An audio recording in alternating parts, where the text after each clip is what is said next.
ঘৃণা করেন। আমার রাসূল বলেন আল্লাহ তাআলা ওই চার ধরনের মানুষকে ঘৃণা করেন। এক নম্বর, যে মানুষগুলো কি করেন, কথায় কথায় মিথ্যা শপথ করেন। বলে নাউযুবিল্লাহ। ওই মিথ্যা শপথকারী ব্যক্তিদেরকে আল্লাহ তাআলা সবচেয়ে বেশি ঘৃণা করেন। তারপর এই শপথ করে শুধু তাই না, বলে একটা জিনিস বিক্রি করবেন, অথচ আল্লাহর কসম আমি 100 টাকা কিনে আনছি, আমি 90 টাকা বিক্রি করবো কিনা। এরকম আছে না নাই? আপনাদের সমাজে মনে নাই এইরকম কসম করা, এইরকম আল্লাহর শপথ করে সে মিথ্যা শপথ করছে। বলে নাউযুবিল্লাহ। তারপর বলা হচ্ছে 2 নম্বর ব্যক্তি যারা অহংকার ফকির। আমরা তাদেরকে বিজ্ঞানে এরকম ফকির দিয়ে যদি আমরা মনে করি তাহলে হবে না। আল্লাহর দরবারে আমরা সবাই ফকির। কথা বলেন, আল্লাহর দরবারে আল্লাহ ধনী না আমরা ধনী? আল্লাহ ধনী না আমরা ধনী? আল্লাহর দরবারে আমরা সবাই ফকির। কথা বলেন ঠিক না? অহংকার ফকির, যে মানুষগুলো অহংকার করে, কি করে? অহংকার করে।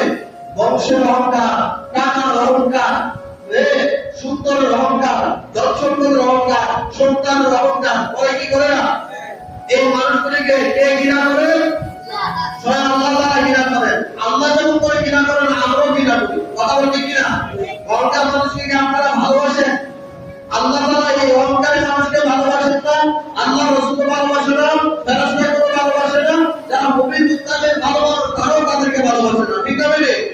সেই জন্য আজ থেকে আমরা অহংকার করব না। ঠিক হবে না? অহংকার করব না। তারপর 3 নম্বর, বড় কষ্ট লাগে এই 3 নম্বর একটা বিষয় দেখেন। আমার রাসূল বলেন এমন কিছু বৃদ্ধ মানুষ আছে, এবার বৃদ্ধ মানুষ যারা বিয়ে শাদী করছে বটে, কিংবা বিয়ে শাদী করছেন কিন্তু তার সম্পর্কে না এখনো ধরে রাখতে পারতেছে না। এই বৃদ্ধকালে সে জানাবে বিচারে লিপ্ত হয়ে যায়। বলে নাউযুবিল্লাহ। এরকম সেনাকারী ব্যক্তিদেরকে আমার রাসূল বলেন আল্লাহ তাআলা বড় পছন্দ করেন। বলে নাউযুবিল্লাহ। আসলে বলে অল্প বয়স বুঝছে না, আবেগের বশবর্তী হয়ে একটা অপরাধ করে ফেলেছে, সে শাস্তিযোগ্য অপরাধ করেছে, সে জাহান্নামী কাজ করেছে, সে তওবা করে সে ফিরে আসবে। এটা একটা বিষয়। এটা অবশ্যই ঘৃণিত কাজ, নিকৃষ্ট কাজ, ঘৃণিত কাজ, সমাজে সবচেয়ে বেশি ঘৃণিত কাজ। কিন্তু আমার আল্লাহ তাআলা, আল্লাহর রাসূল সাল্লাল্লাহু আলাইহি ওয়াসাল্লাম বলেন যে ব্যক্তি বৃদ্ধ বয়সে এই জিনা ব্যভিচারে লিপ্ত